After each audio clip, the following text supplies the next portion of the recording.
It all starts with a story that motivates someone to take action. We are traveling the country, stepping into the heart of nonprofit organizations to discover how they're using storytelling to better connect with their donors, their communities, and have a greater impact. Nonprofits make America great. People helping people. One act of kindness, one small triumph, one story at a time. In today's episode, we're on the set of the hit TV show NCIS. Charles, thank you so much for having us to the set. This is really exciting. It's fun to have you. It really is. As we were touring around yesterday, we heard that the director of a movie is the captain of the movie, and for a TV series, it's the producer. But I have to admit, I really don't know. What does an executive producer do? A producer is really a catch-all title in many ways, because if you're doing a movie or television show, the job of a producer is to kind of bring the whole project together.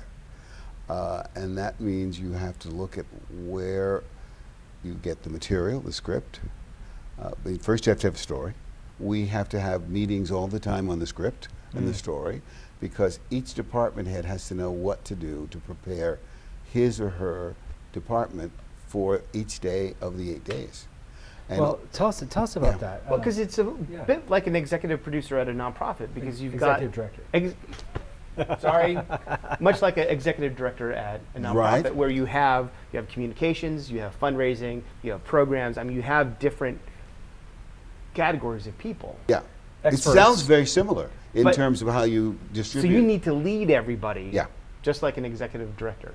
Yeah. How do you keep the story with all the different details? How do you keep the story going over the seasons and in the episode? There is a key person in the equation who is not the producer, or one of the producers, and that is the director.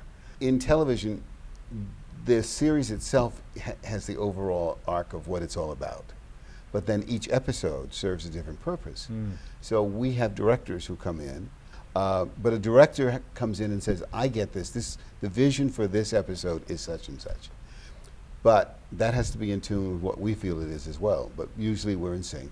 So there are meetings with the director. We have what we call a concept meeting at first, when the script comes out, and we sit and talk about what is this all about.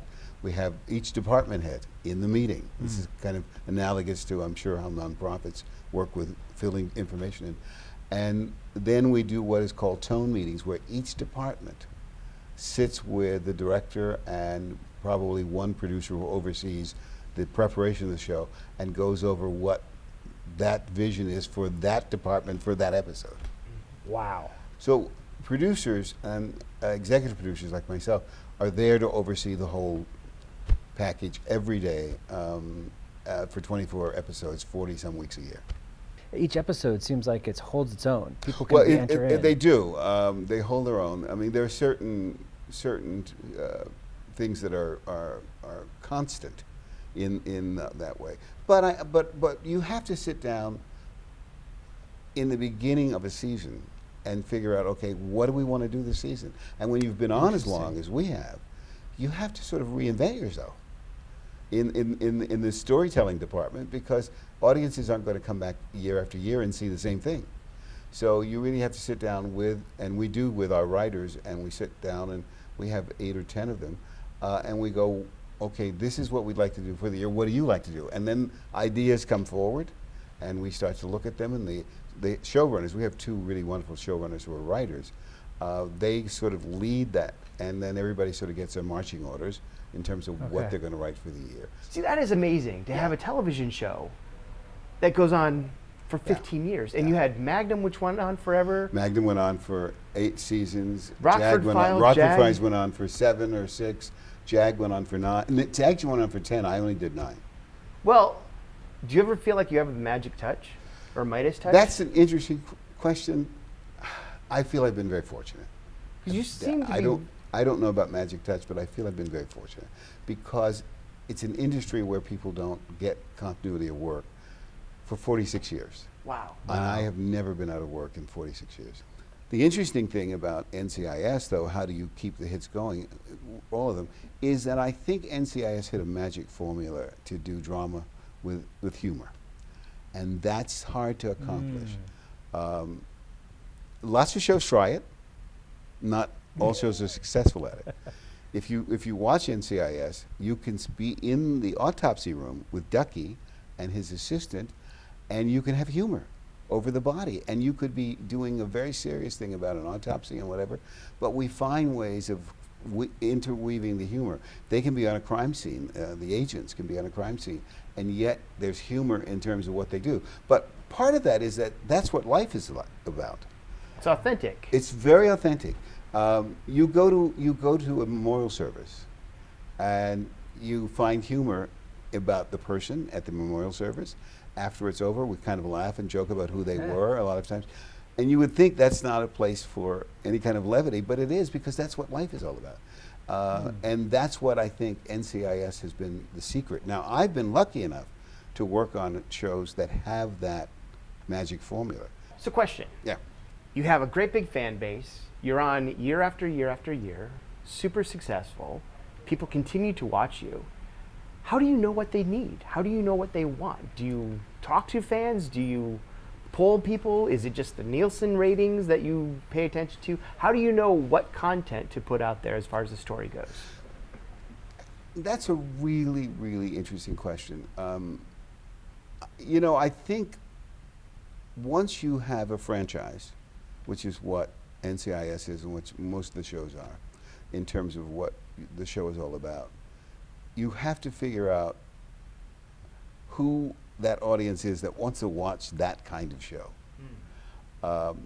And some of it comes from just the fact that the audience starts to gravitate toward your show. We don't spend a lot of time trying to go and appeal to audiences by having lots of, what do you call those things, focus groups? But we do some of that. Networks do, once you come up with your idea for a franchise and it's sold, networks do go and sort of take the show around and get groups of people to say, who do you like? Did you like this character? What do you think about them? What do you think the possibilities for them are? So there's a lot of that done in the beginning, but there isn't an enormous amount of maintenance that goes on once you get your fan base. But we get lots of letters. Today you get lots of emails and tweets and whatever. And you do read some of the fan mail, and you do sometimes realize that maybe if 50,000 Frenchmen write about the same thing, that maybe you should not do it, or you should do more, or whatever.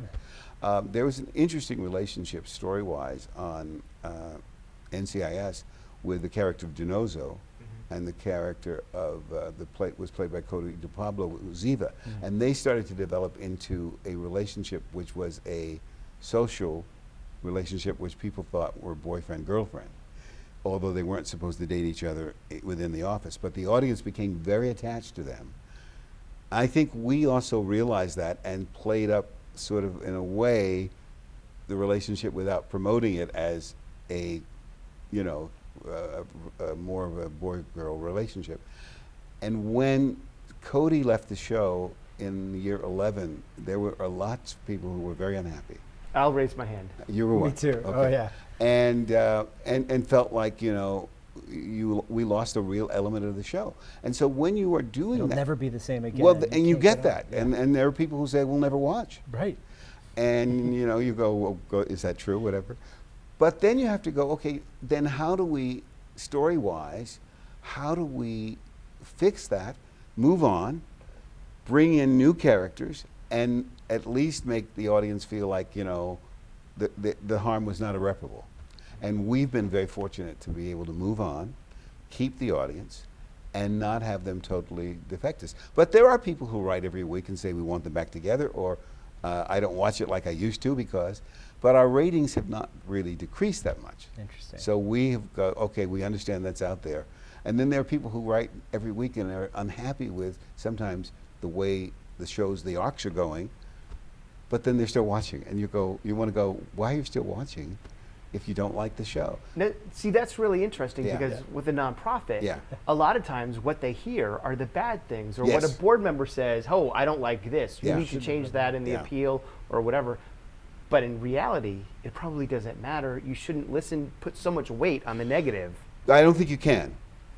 And I think because you realize that if you listen to every negative thing that is out there, you're going to begin to diffuse what you do. You're going to be diffusing the vision that you have, and that's the vision that got you there.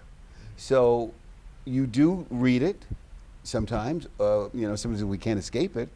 But if you went on every tangent that every person said that was negative, you would have not a very good product.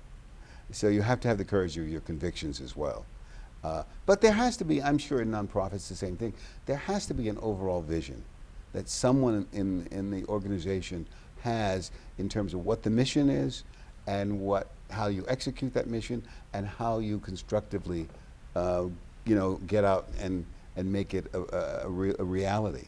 And we do that in our shows every day, but I think they have to as well. Charles, this has been fabulous. I am so looking forward to seeing you at the Nonprofit Storytelling Conference in I'm looking November, forward to being there. and hearing more about how you work with people across different disciplines to produce a story that your audience loves every single week. Yeah. Thank you. You're welcome.